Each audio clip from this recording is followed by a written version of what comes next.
What's up racers, RacerBeast here and welcome back to another CSR2 video. Now in this video we are going to talk about electric cars in CSR2, okay? And we are also going to have a look at some of the electric cars that I like in the game, okay? So when electric vehicles were first introduced in the game, the Taycan Turbo was the first car that players got access to, and that car was a little bit of a disappointment, to be honest. I really wasn't a fan of its design, and it wasn't any good when it came to performance in CSR2. It wasn't good in live, and I really wouldn't recommend that car to anyone, even for Tempest. Okay, so I wasn't sure when electric vehicles were announced in CSR2 if this would be any good in future as well. But then later on we were greeted with the Terzo Millennium. And this car was a flash event car, and this was available at a much cheaper rate for a few days than $20. So players could easily get this car, and once you upgraded this and built this a little bit, even at stage 5 this car is so good. I instantly became a fan of this car once I got access to it and once I built and upgraded it up to a certain extent. Not only is the Terzo good for Tempest, it's definitely you can definitely use this car to beat Harkness, but it's super good in live as well. Okay, this is a low performance point high evo car, and this just destroys opponents. This just dominates lobbies like anything. I use this a lot in live, and I'm winning most of the races with this car, almost like 95% of the races. So a very good car in live, also good for Tempest, and this currently is one of the fastest cars in the game. Now maxed out, the Terzo can run somewhere around a 6.7, which is very quick for a tier 5 car. So that's how good the Terzo is in the game, okay? Great for Tempest, great for live, and overall a very good car in CSR2.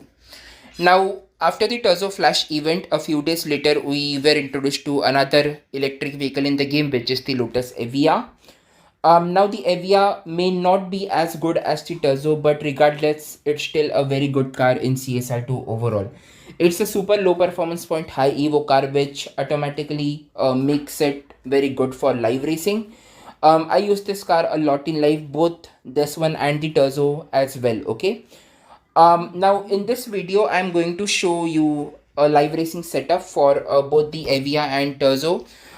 Since we are looking at Evija now, we'll start with this car. Here we go.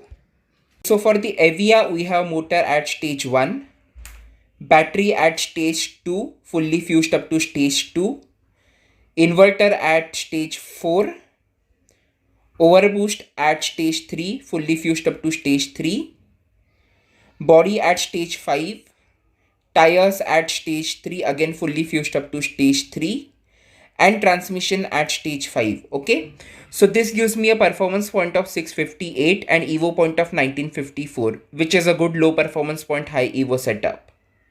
So having such kind of setup makes your car very dominant in live, where you have a lobby advantage due to having a low performance point high evo setup. Okay, now with that being said, let's have a look at the tuning for this setup. Now keep in mind, as far as the tuning goes, I have all the fusions fitted up to the mentioned stages. But if you have few fusions missing, you will need to adjust your tuning accordingly. Okay, so for me, overboost all the way to the left, final drive at 2.00, and tire pressure at 8 psi. So this gives me a dyno of 10.314. So I'm aiming for a 10.3 lobby with this car. But keep in mind, since I have a low performance point high evo setup, there is a good chance I can get placed into a much slower lobby, and that happens a lot with this car. Okay, and also with the Terzo.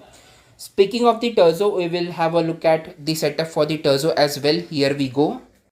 Now we have a very simple setup for the Terzo. Motor, battery and inverter at stock, overboost at stage 3, body at stage 6, tires at stage 3, and transmission at stage 6. Okay, so this gives me a performance point of 653 and evo point of 2044, which is a good low performance point high evo setup.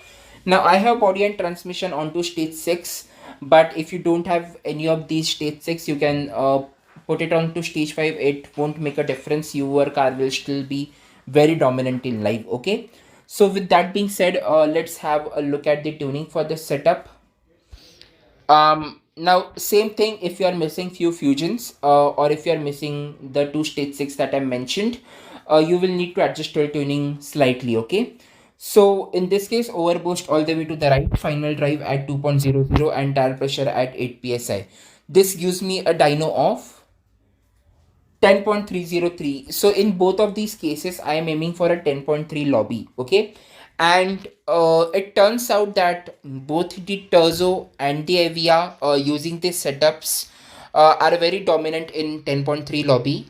Okay, now what I'm going to do is I'm going to show you a few live races with these cars, and probably you will understand why do I keep saying that how good these cars in live racing. Okay, so I'm going to stop my commentary here. So without further ado, let's have a look at some of the live races with the Terzo and Evija.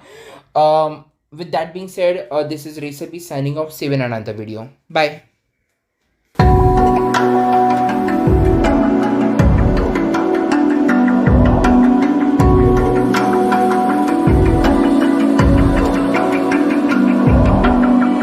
Even now, you're coming up to me, fire lighting up the sky. Feel the ground shaking underneath.